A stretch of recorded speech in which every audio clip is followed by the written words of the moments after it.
Singer for Star Playhouse presents Dick Powell, Charles Boyer, David Niven, Ida Lupino.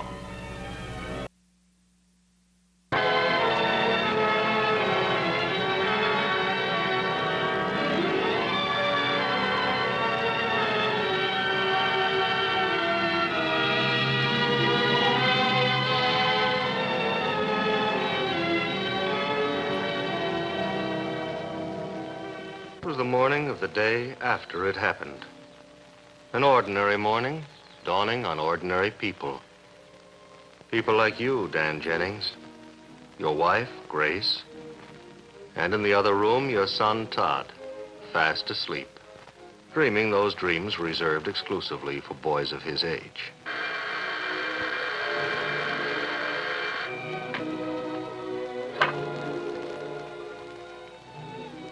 When you have a job like yours, Dan, mechanic in a garage, you get up long before the rest of the family. You go through the morning ritual automatically, even though you know this day will be different from any day you've ever lived. You pick up the morning paper, reposing, as usual, in the neighbor's yard. And then you see it, exactly where you put it the night before.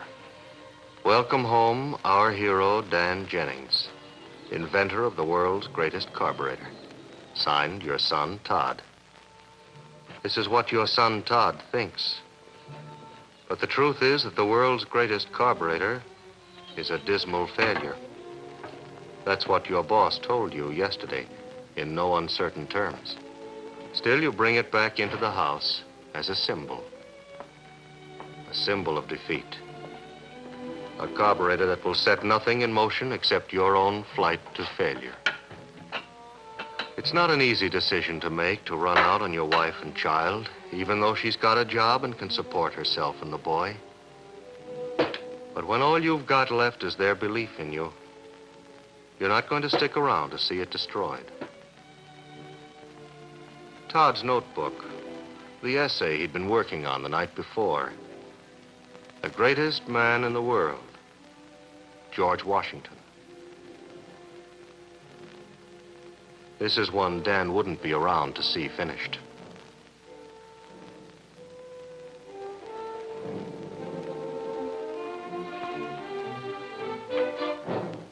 An old suitcase would go along with him toward a destination known as anywhere. Dan wasn't particular about where he was headed. He just had to get away. Suits, of course, and shirts and ties are never enough to pack. A man always has to include a few dreams. Pictures help in the long, lonely nights ahead. That's the theory, anyway. And now Dan prepared himself for the toughest part of his decision. Maybe he couldn't have said goodbye if they'd been awake.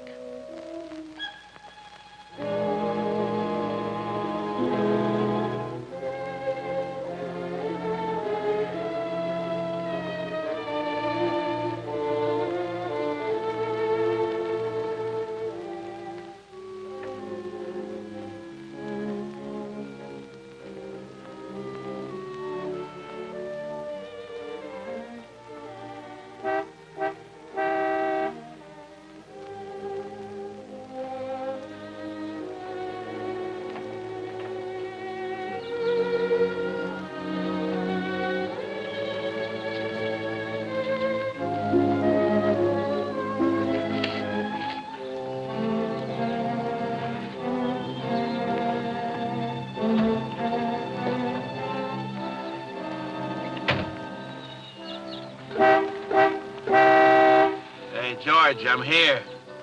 Oh.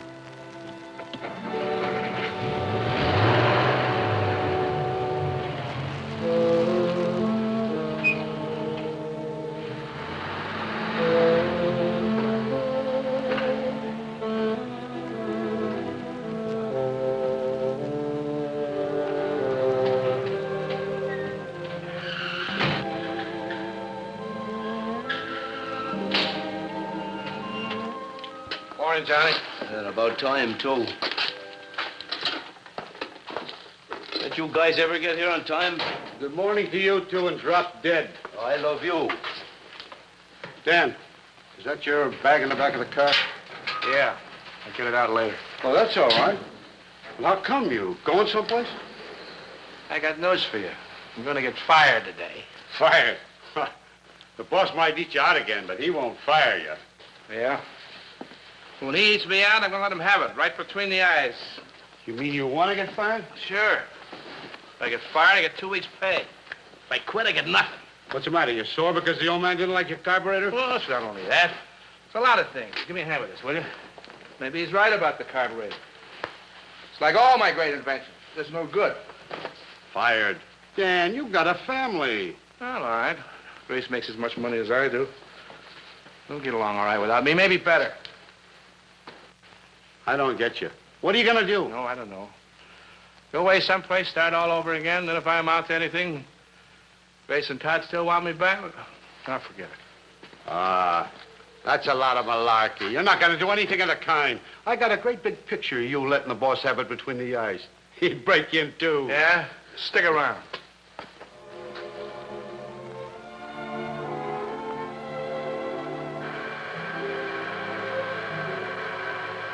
Back at the Jennings house, the rest of the family awakened, unaware that Dan was leaving them. Todd's day began with the usual frantic hunt for the alarm clock.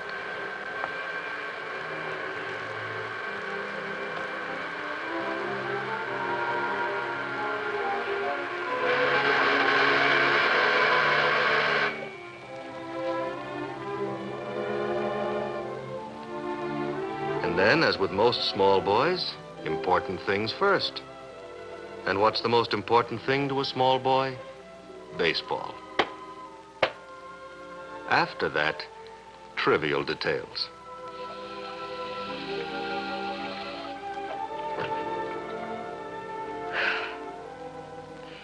Todd? Yeah, Mom? Be sure to give your face a good scrubbing. I already did, Mom. That's a good boy. And make yourself a good breakfast. Okay, Mom.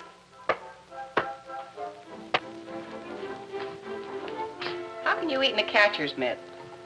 Gosh, Mom, it isn't a catcher's mitt. It's a third baseman's glove. No. Well, take it off. Why have you got your uniform on? Today's a big game, and we're going to practice. I sure wish you and Dad could come. Well, we'd like to, dear, but we have to work. You finish your homework? What? Now, you have to do that homework before you can go out to play. Oh, honey, what kind of a breakfast is that? It's all right. I'll write that thing while I eat. Who'd you finally decide was the greatest man in the world? George Washington. Only I might change it to Al Rosen. Who? Al Rosen. He's the third baseman for the Indians. I think you better stick to George Washington. Dad see my sign yet? Yes, he saw it, and he liked it. But, Todd, I wouldn't say anything to him about the carburetor. The deal isn't quite set yet. Oh? Now, you go on and finish your story. And you take your time and do a good job, huh? Okay.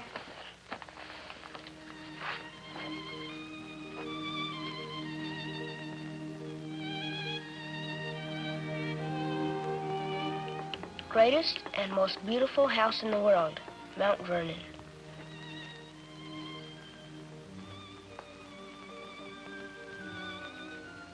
This isn't generally known, but George Washington also was the father of his country. Father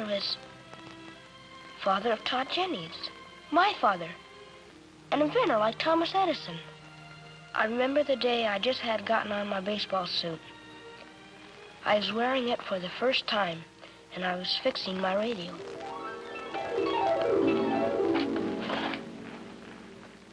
Hi, son. Hi. Guess you saw the game. Sure, I saw the game. I didn't know you were there. Well, I was there, all right. Hey, that was a long ball you hit in the fourth. And, brother, you was robbed. Yeah. I never saw the diamond in such bad shape. That ball sure took some crazy bounces in it. Ball went right between my legs. I kept my eye on it, just like he said. But it went right between my legs. Well, that's nothing. Even Rosen boots one occasionally. He doesn't make 3 errors in one game. Well, I bet he did when he was a kid your age. Jackie didn't boot any when they put him in. Pop, why can't I catch him? I try. Well, maybe you try too hard. What you need to do is relax. You gotta be looser. Now, all you lack is confidence. You just make up your mind you're gonna get that ball, and you won't miss a one of them. Gosh, how can you be confident if you're afraid you're gonna miss him? Well, that'll come. You'll get better right along. You don't have to say that, Dad. I don't deserve it. Now, don't be silly. What's the use of having a son if you can't talk man to man? You see, it's the little mistakes that give you the confidence that you need. A pat on the back, knowing that somebody believes in you. And I believe in you, son. You're going to be the best third baseman in the league. Oh, Pop, you're just saying that. You don't really believe it. I don't, huh? I suppose that's why I bought you this. Oh, gee, Pop, it's a real professional glove. Certainly is. Just like Rosen's. I told him to give me one exactly like it. Oh, gee, thanks, Dad. I gotta go show Bill. Pop, I'll be the best third baseman in the league. You sure will. Wait a minute. Show this to Bill. I had it signed for you. Oh, gee, thanks, Pop.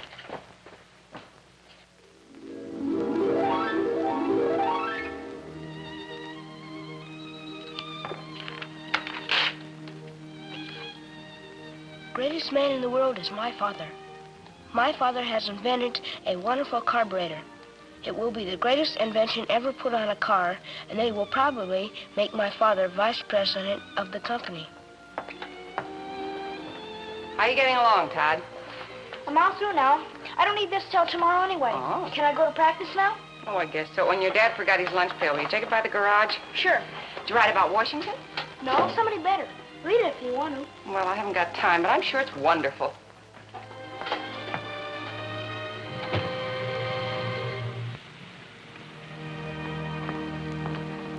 Can I have a drink of water? Sure, go ahead.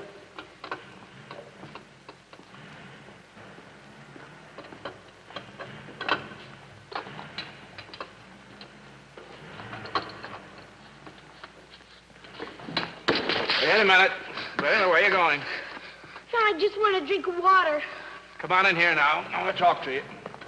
I didn't do nothing. What's eating you anyway? I just want a drink of water. That's free, isn't it? You know, I was just coming over to get that wrench. What wrench? What do you mean? Suppose you're gonna call the cops. Why, you got something else? Well, no. I didn't have time. You hungry? Sure. Ain't everybody? You sure are. I've got a boy just your age, and he's always hungry. Now, here. That ought to help fill you up. Thanks. Now, look, fella. This is never going to happen again, is it? No, sir. Good. You got a kid, huh? You certainly have. And he's a baseball player. He's the best third baseman in the league. It must be all right having an old man who goes around carrying his picture in your pocket. Where's your dad, son? I don't know. Thanks. I'm sure glad you called me son.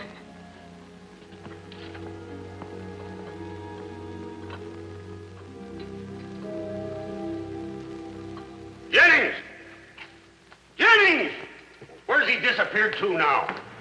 Oh, there you are. Now, just what were you doing back there? Inventing, I suppose. Don't you know this job has to be out by noon? All right, I'll get it out. I'm sorry. Your job is to fix the cars, put them back like they were. Nobody asked you to improve them. If you'd spend more time on the job you're being paid for, you'd be better off. The company knows how to make carburetors. They don't have to ask you. If they need improving, they can improve them. You said all that before, Nicholson. Let's forget it. The name is Mr. Nicholson. Well? Okay, Mr. Nicholson. I know why you're laying down on the job, you know. I know what you're up to. You want me to fire you. Oh, you know that, huh? Well, I'm not going to do it. And it's not because I don't want to give you the 2 weeks' pay either. I'd probably be better off if I did. No. I'm thinking of your family. Now, what is your wife and kid going to do if you run out on them? All right. I said I'm sorry, didn't I? Now I'll get back to my work. That's better. But this is only for your own good.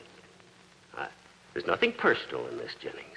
You could be the best mechanic around here if you'd only stick to your job. Oh, now where are you going?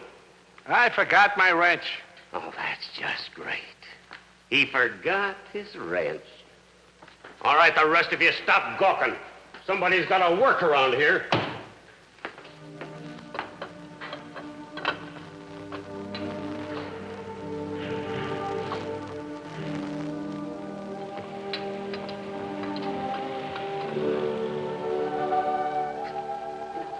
Sorry, Dan. I only told the old man for your own good. You see this wrench? Well, wait a minute, Dan. Don't get sore. No, I'm not sore, George. Oh, I'm grateful. So grateful I could get down on my knees. I'm going to keep this wrench always. Just to remind me what could happen when a father lets his son down.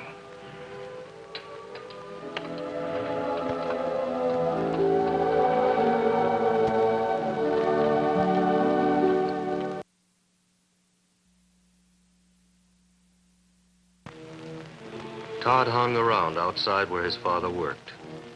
With a terrible bitterness, he had seen the boss, Mr. Nicholson, drive away.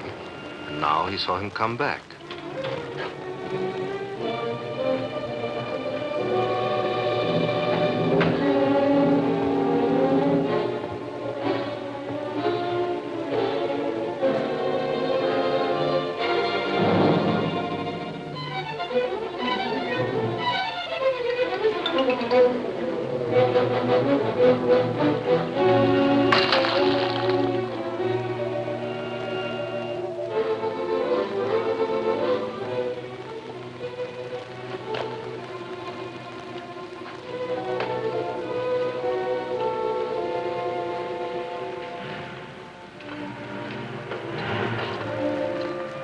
Dan, where you going? Going out to eat. I forgot my lunch pail.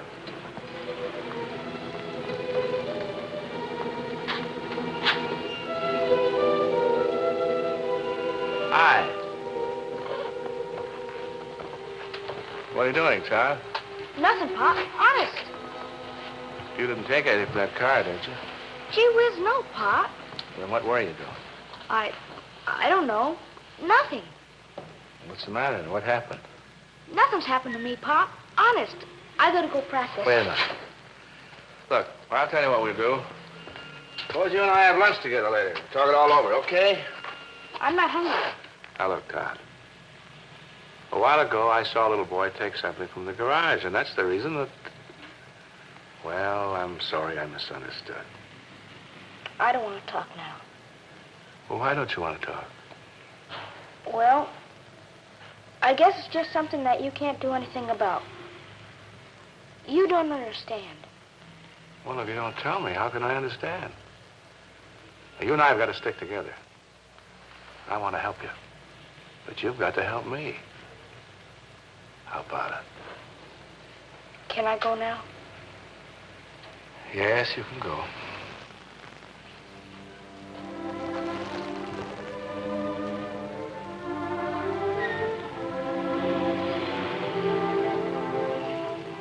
Todd wandered up one street and down another, dazed by an emotion he found it difficult to understand.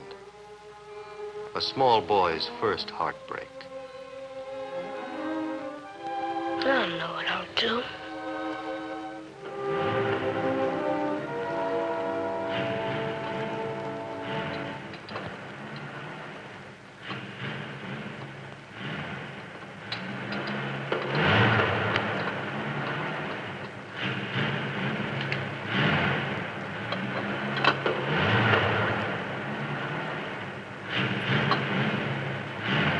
This is Miss Blodgett speaking. No, not Bludgett. Skip it. Oh, hello, Todd. Todd, where are you going? Todd, you can... When I promise a delivery, I get it out on time, and I expect Mr. people who Nicholson, do I'll business attack with you. me to do the You can't same treat my thing. father that way. You're in the wrong place, boy. Out that way. Mr. Nicholson, I want to talk to you. What did you say? No, not you. You can't treat my father that way. Who's your father? What? Oh, no. I'll call you back.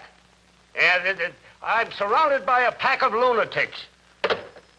Now, Who are you, and what are you trying... You're Jennings' kid. Yes, sir. And you can't treat my father that way. He's the best mechanic you've had, and you're lucky to have him. Your old garage couldn't get along without him. And another thing, he's a great inventor. He's a genius. And if you don't do something about that carburetor, someone else will. And they'll make lots of money. And another thing I'd like to tell you. This is the end, the absolute and final end. The whole world's gone mad. Miss Blodgett. Yes, sir. Did you call, sir? Yes, I called, sir. Get him out of here. Wait. Did your father send you in here? No, he didn't. And you shout too much. Get Jennings in here. We'll settle this thing once and for all. Well, get him. Yes, sir. Yes, sir.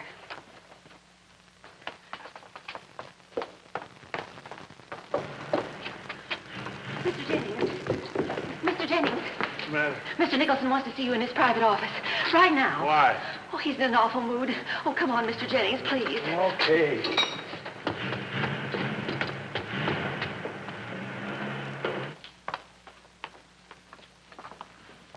Relax, Miss Blodgett. Todd, what are you doing here? I always give my employees a chance to explain. Explain! Explain what? I suppose you didn't send this kid in here. I told you he didn't. He didn't even know. Of all the low tricks, I suppose you thought you'd appeal to my sentimental side. You can't treat my father like this. He's the best mechanic you have. Your garage couldn't get along without him. He's a genius. If you don't buy that carburetor, you'll be sorry. Is your whole family mad?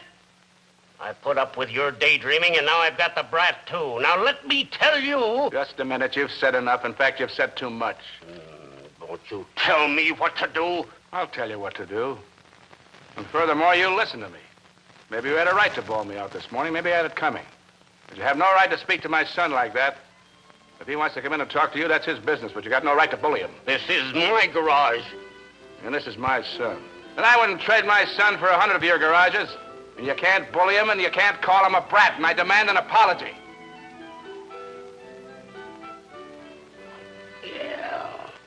Let's not lose our heads about this. Maybe I did get a little mad, but I had a right to. Maybe I didn't mean everything I said, but... Now, you look here, Jennings. Mr. Jennings. What? You heard me. All right, Mr. Jennings. Such a lot of fuss over little details. Apologize.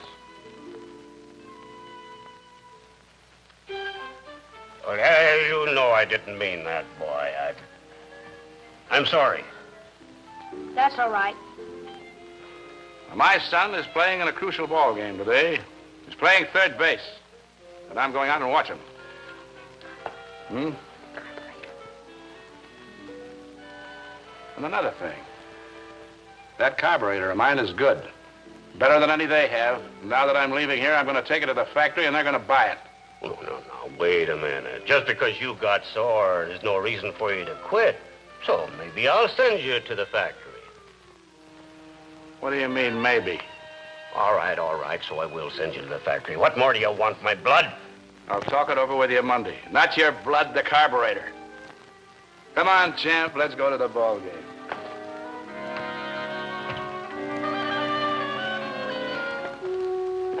Dan, that bag of yours is still in the back of my car. If you want me to, I'll drop it off at your house. Well, it's not too much trouble. Trouble? No trouble at all. Let's go, champ.